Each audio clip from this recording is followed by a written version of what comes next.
Ooh, do you see the smoke? So now, what I actually like to do you see how smoky it is? Welcome to my creative carnivore kitchen, and holy shit, I'm in kitchen heaven here in Kuala Lumpur, Malaysia. Here all about my nomad life, Aline's Adventures, my other channel. So right now we are cat sitting in Kuala Lumpur, unfortunately not for very long, so I won't have all this available for very long. But yeah, there are two kitchens, prep kitchen, and like everything you can think of. It's like so cool, and the best part, I'm allowed to use everything. So cool. So I of course found some super cool gadgets that I was like, oh, I need to make a video, a recipe video with using those. So today it's about smoking. And no, I'm in an apartment. No, I'm in a penthouse. Yes, it's a penthouse. So yeah, we don't have a grill here, so I'm not smoking with the grill. But two other ways how I can smoke. So, and I am gonna use both ways for smoking. So here, look at this, like, oh my gosh, super nice, huh? I had one too, but of course not a professional one, not a nice one like this. So I already set it up to with the needle I want to use. So yes, I'm gonna inject some smoke, liquid smoke. This one, just hickory. So ingredients, water, natural hickory smoke flavor, nothing else. I like that. And here, Paul got me some nice mutton cubes. So of course you can take a whole piece of meat, but that's what I have available right now. So I'm gonna use those mutton cubes. And so, let's see.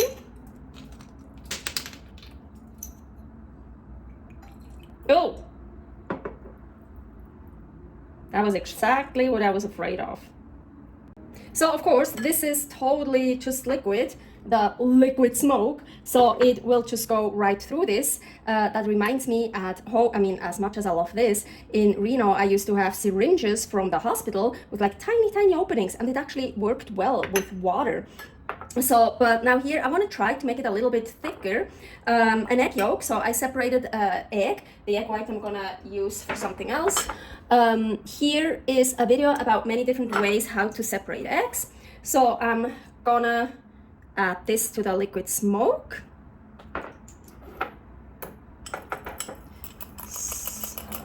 And of course it's still very liquid, so I'm thinking about I could even heat it up a bit, as like over a water bath, and keep doing this to make it a bit thicker. But look how foamy it gets. I can also maybe make it a little bit thicker just by this, by doing this.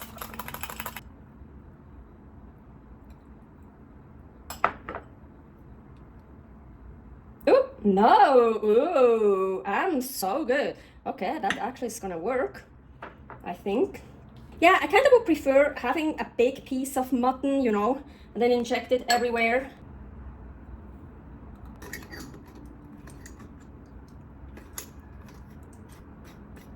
Just...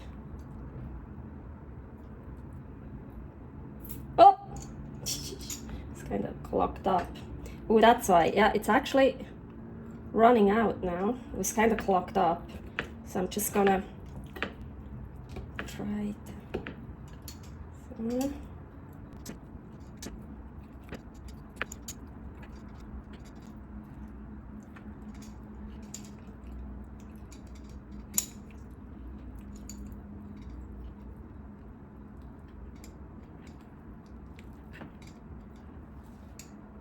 Yeah, I'm sad that those pieces just fell apart, but still, when you have a piece of meat and you inject it, also like for example with salt water. Oh yeah, I made a great recipe, I think with a really thick ribeye. So if you have like a really thick steak and you just salt it all around, then you cut it when you eat it, or you just bite into it like I do, and the inside is not salty, just around it. So actually here is that recipe where I injected it with just salt water. So it was also salty on the inside. And for the first time, I actually didn't need to salt it while I was eating it to salt the inside. And also even these little pieces still. So now the smoke flavor gets, and the egg yolk gets really in here. I could have added also some salt. I was thinking about that. For some reason, I decided not to. Anyways, so, and well, yeah, lots of stuff also comes out. So I'm just, here the rest of it, just use it as a marinade, basically.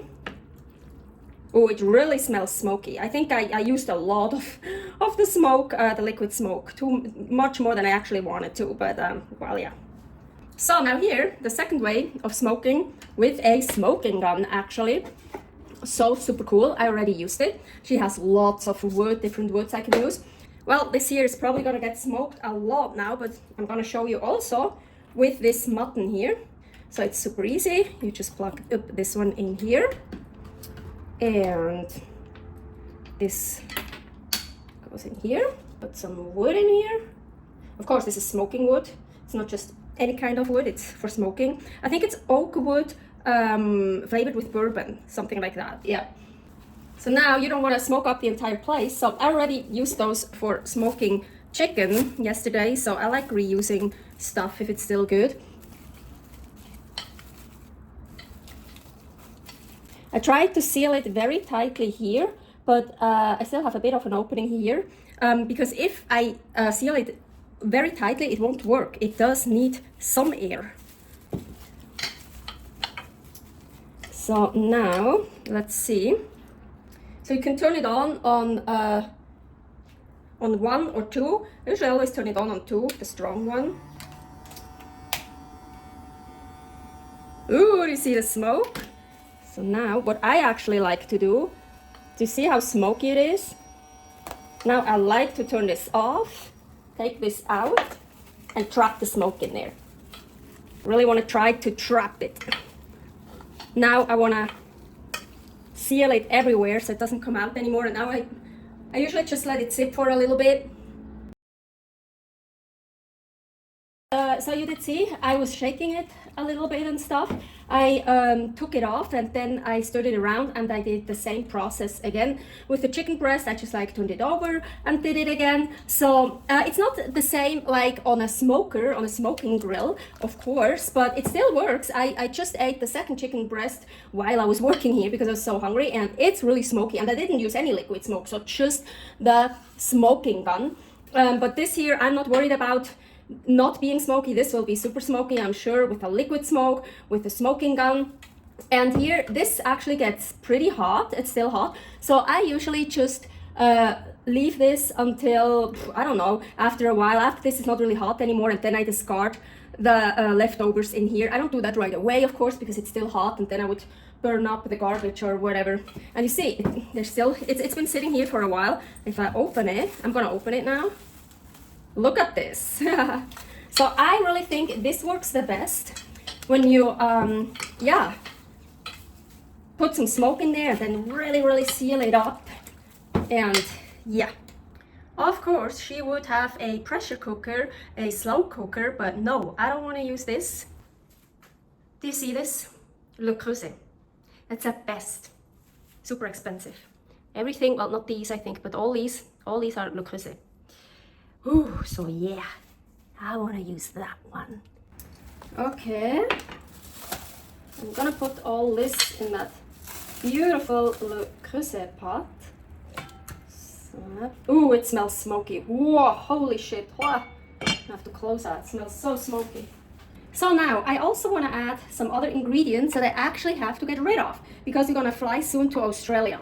So I still have stuff from Singapore. From Chinatown, actually, here, fried pork tendon,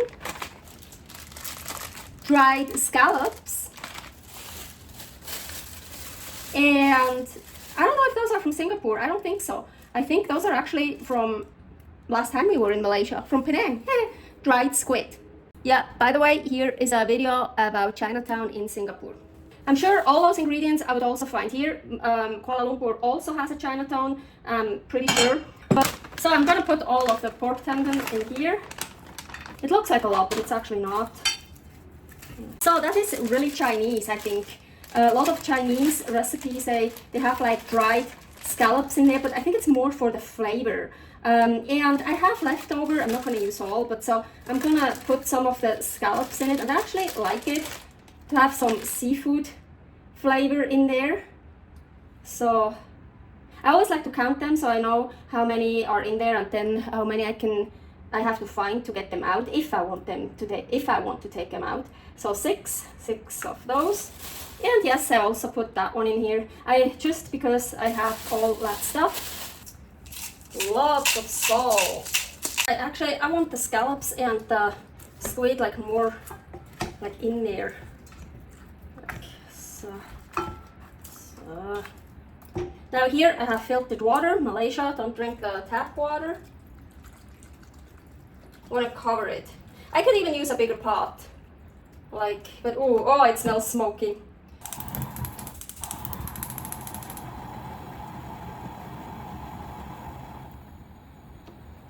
So first I'm gonna have it on quite some high heat. I wanna bring it to boiling. And then when it boils, I'm gonna turn it down to lower heat. And so it just simmers for like 4 to 5 hours, however long you want. I set my timer and I put it on very, very low. So it's just like, well, it's boiling, simmering. Yeah, maybe I could even lower it a little bit more. It can boil, it can simmer, so just like on very low heat. And I think I'm gonna check mine after 4 or 5 hours, depending on when I'm getting hungry. Yeah, but you wanna like cook it for a long time. So I let it cook for 4 hours and 40 minutes, and the scallops are totally like disintegrated. Here, this is the one part of the squid. I could totally take it out, and somewhere are the tentacles here. Here are the tentacles. That I could take out. I just leave it in here. I had to keep adding water. Well, you've seen it. There are so many more pots. I could have taken a much bigger one, so I didn't have to add water all the time, but I wanted to use this one, and now I think it looks nice. Like in the other one, it would get lost. And for a picture, and I want to eat out of this. And here, you remember the egg white? I decided, why not just add it? I already turned the oven off. It's still super hot, so I'm just gonna, it gives it a little bit more body. It makes it a little bit more thick. But yeah, look at the meat and, oh, here, egg white. Yeah, it's hot enough. So some of the meat totally got shredded. So yeah, you don't need to let it cook that long. I like stews cooked very long. I think those 4 hours, 40 minutes are perfect. And I am really hungry, so I'm not gonna wait any longer. Yes, I said I would eat out of the pan, and I will, but it's still so super hot. So I put some in here to cool down, and it's also easier, so I don't have to set up the camera for sitting down and show you how I eat it, how I try it. So just here a little bit. Super excited. Hope I put enough salt on it. I usually don't. Oh, it's still steaming hot. Agüita.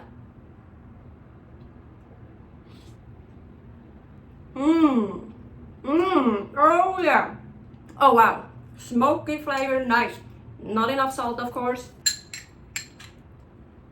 They have a tendon and some goat.